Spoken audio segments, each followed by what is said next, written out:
Bonjour et bienvenue sur Sensab. Aujourd'hui, je reçois Betty Kelbel et c'est un grand plaisir parce que je connais Betty. Évidemment, j'ai essayé parce que Betty est médium et j'ai été bluffée par tout ce qu'elle m'a dit. Bienvenue sur Sensab, Betty. Merci beaucoup de me recevoir, Sandrine. Je suis enchantée de participer à cet instant d'échange sur la médiumnité. Alors, Betty, comment on devient une médium ? Alors, on ne le devient pas. Je pense qu'on signe avant de s'incarner, de vivre cette expérience de médiumnité. Ma médiumnité est venue assez tard. Elle est venue vers 45-46 ans, après le décès de ma maman. Quelques mois après, j'avais entamé un travail sur moi où j'avais besoin de comprendre certaines choses, pas du tout pour changer de vie. J'étais très bien dans ma vie professionnelle ou dans ma vie privée, mais parce que j'avais une peur, une très grande peur, qui était la peur du manque. J'ai vécu pas mal de choses avec ma maman qui sont très particulières, et ma mère m'a transmis une peur qui était la peur du manque. Et je me suis dit, comment je pourrais faire pour plus avoir peur du manque, avoir cette peur-là. Puis j'ai commencé à suivre un coach, et ça a pris une tournure auquel je ne m'attendais pas du tout, car ce coach a été super. Il m'a appris la méditation, il m'a appris plein de choses, à faire un arrêt sur soi, à rentrer dans nos peurs. Et puis au bout de 4 mois, quand j'allais en clientèle, comme j'étais commerciale, je commençais à voir et à entendre. J'entends, je vois, je perçois.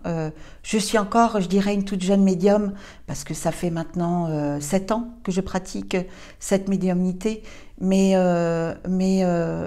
j'entends, je vois, je ressens l'énergie de la personne décédée, comment elle était de son vivant, si elle avait un caractère fort, si c'était quelqu'un de doux. Et puis, ce qui est incroyable avec les défunts, c'est on apprend beaucoup avec eux, mais ils apprennent aussi beaucoup de nous, les vivants. C'est une vraie interaction, un vrai échange entre le monde des vivants et ce monde de conscience où vous avez encore des personnes qui sont là et qui attendent pour échanger avec leurs proches vivants. Ça t'a pas fait peur à un moment ? Jamais. J'ai jamais eu peur de cette médiumnité, parce qu'elle s'est ouverte avec une telle fluidité que je l'ai tout de suite intégrée, et j'avais besoin de comprendre certaines choses. Alors comment on explique comment on pourrait justifier que là-haut et ici, il y a une connexion qui s'installe pour certains et pas pour d'autres ? Alors, j'ai pas la science infuse dans ce domaine, mais ce que je sais par rapport à mon histoire à moi, c'est que j'ai vraiment choisi de vivre cette expérience dans cette vie-ci. Peut-être que je l'ai déjà eue dans d'autres vies, j'en sais rien. Mais ce qui est sûr, c'est que dans cette vie-ci, il y a eu un timing, un rendez-vous qui s'est fait avec mon âme, avec ma personnalité, et c'était le bon moment. J'ai commencé à entamer un travail intérieur. Et ça, c'est très, très important quand on est dans ce domaine-là, de toujours travailler sur soi. Chaque jour, au quotidien, je travaille sur moi. Et comment on fait pour travailler ? Alors, moi, je le fais de cette manière-là. Tous les matins, je vais marcher dans la nature. Qu'il pleuve, qu'il vente, qu'il fasse beau, qu'il neige. Je m'ancre tous les matins, quoi qu'il arrive. Je ne démarre pas une journée sans avoir marché avant et sans m'être mis au diapason avec mon guide intérieur ou mon moi supérieur. Et je prépare ma journée comme ça. C'est l'ange gardien ou c'est... Alors pour moi, le guide intérieur, c'est vraiment mon soi supérieur. J'ai l'impression que j'ai un ange gardien, parce que j'ai vécu des choses avec l'ange gardien, et que j'ai un guide de vie qui me suit de vie en vie. Et je pense qu'on évolue ensemble. Il est toujours là, ou elle est toujours là pour nous montrer un chemin qu'on peut suivre ou ne pas suivre, en fonction de comment on se sent.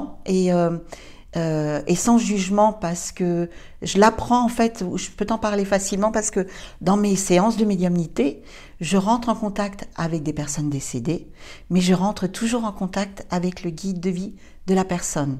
J'explique toujours aux gens quand ils prennent rendez-vous, vous me donnez juste votre prénom, pas de date de naissance, j'ai besoin de rien, juste votre prénom. Quand vous viendrez, on verra ce qui se passe. Vous me dites pas qui est mort, je veux pas de photos, je veux rien, je travaille avec aucun support. C'est rare parce qu'il y a beaucoup de gens qui te demandent la photo, la date de naissance? Non, j'en ai pas besoin. Dans ma médiumnité, j'en ai absolument pas besoin. Je fais même des conférences en salle où, récemment j'en ai fait où il y avait 150 personnes. Les gens sont venus, m'ont dit, on vous dépose des photos. Je dis, vous me déposez rien du tout. Ah oui. Vous allez vous asseoir et on verra qui c'est qui viendra. Et en fait, la séance commence comme ça, comme dans une séance privée. Je vais dire à la personne, je fais une prière, je lui explique comment ça se passe. Et en fait, quand je rentre en contact avec un défunt, je vais vraiment lui dire le caractère. Des fois, j'ai un prénom, des fois, je n'en ai pas. Ça dépend le défunt. Mais je vais lui décrire la personne, comment elle est partie, comment ça s'est passé. Donc, du coup, les personnes qui sont dans l'assemblée commencent à se dire, tiens, ça pourrait être mon père. Alors, dans l'assemblée, c'est totalement différent. Je vais dire, par exemple, là, je vais te donner une anecdote de nouveau. Elle date d'il y a 15 jours. J'ai dit... je me souviens plus du prénom, j'avais deux prénoms. Je vais dire par exemple Raymond et André. Et j'ai dit, j'ai Raymond et André qui sont avec moi. Ils sont là depuis ce matin, ils m'ont dit on est là et je vais pas oublier de parler d'eux. Alors qui c'est qu'il y a un Raymond? Alors bien sûr, 150 personnes, il y en a peut-être 2 ou 3 qui vont lever la main. Et alors je vais avoir la précision. Quand les gens lèvent la main, je dis c'est le papa de quelqu'un. C'est pas le grand-père, c'est le papa de quelqu'un. Et donc il me reste peut-être 2 mains. Je dis ah, puis d'un coup je le vois. Je dis ah, il est comme ça et comme ça. Et alors, il reste une main. Et alors, je demande le prénom de la personne. Et là, je commence ma séance et je vais lui dire, ah, il me dit ça, vous avez des enfants, vous avez 2 enfants, oui. Et puis, vous avez un garçon, une fille. Et je rentre vraiment dans l'intimité de la personne qui est en face de moi que je ne connais pas. Et déjà, ça, c'est quand même... Oui, mais c'est ma façon d'être. Je ne sais pas faire autrement. Est-ce qu'il y a des messages qui sont importants à délivrer? Est-ce qu'il y a des personnes décédées qui ont vraiment envie de faire passer un message pour apaiser un problème ou pour Alors, rassurer? c'est ça qui est super intéressant, c'est qu'il y a des défunts qui ont besoin de rassurer les vivants. Et puis il y a des défunts, et je les adore ceux-là, quand ils viennent avec leur petit caractère en disant « Oh, j'ai pas que ça à faire, dépêche-toi avec ton blabla. » Il ne faut pas trop les déranger non plus. Alors, je pense que c'est eux qui prennent le rendez-vous. C'est pas nous qui nous organisons pour un rendez-vous. C'est à un moment donné, quelqu'un va m'appeler, va me dire j'aimerais prendre rendez-vous. Alors je vais lui dire oui, voilà, j'ai ce créneau à telle date. Ah, ça me va pas. Alors, je dis bah c'est pas grave, ça vous va quand? Et puis on trouve un créneau. Mais j'ai l'impression que quand je la vois arriver dans le couloir, je vois déjà qui est à côté d'elle.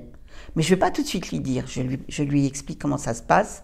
Je lui dis voilà, je vais vous transmettre tout ce qu'on va me dire de vous. Je vous connais pas, je sais pas qui vous êtes.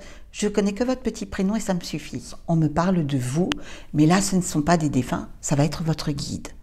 Et alors le guide, avec moi, ne communique pas avec des mots, il va me montrer des images. Est-ce que pour conclure cette interview qui est quand même très émouvant, tu aurais un conseil à donner à nos internautes qui nous suivent par rapport à cette expérience-là? Parce que tu es une médium, il y a il y a autant de médiums qu'il y a des médiumnités. Ah, mais complètement, je suis entièrement d'accord avec toi. Avec toi, Betty, on expérimente une sorte de médiumnité avec ton expérience. Est-ce que, pour conclure, tu voudrais nous donner des petits conseils par rapport à tout ce que tu as expérimenté et vécu? Oui, le conseil que je donne, c'est que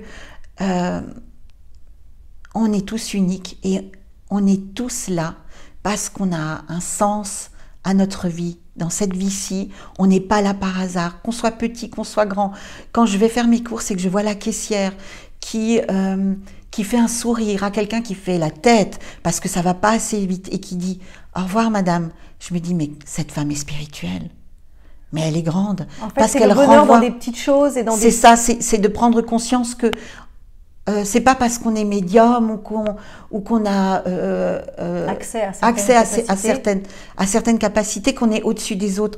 On est tous uniques et on est tous pluriels. Et l'un sans l'autre, c'est juste pas possible. Et quand on a un moment de doute, c'est juste se recentrer sur soi et de se dire « Attends, c'est quoi que je vois plus chez moi? C'est quoi que j'ai éteint chez moi? C'est quoi que je dois rallumer à l'intérieur de moi ?» Et en fait, quand j'ai mes séances de médiumnité, je dis toujours aux gens ce qui est important, c'est de tout recentrer sur vous. Vous êtes la personne la plus importante au monde, pour vous. Plus vous allez prendre conscience de qui vous êtes, plus vous allez vous mettre de l'amour sur vous et plus vous allez en diffuser autour de vous. Et la vie va commencer à danser avec vous. Elle ne danse que ça.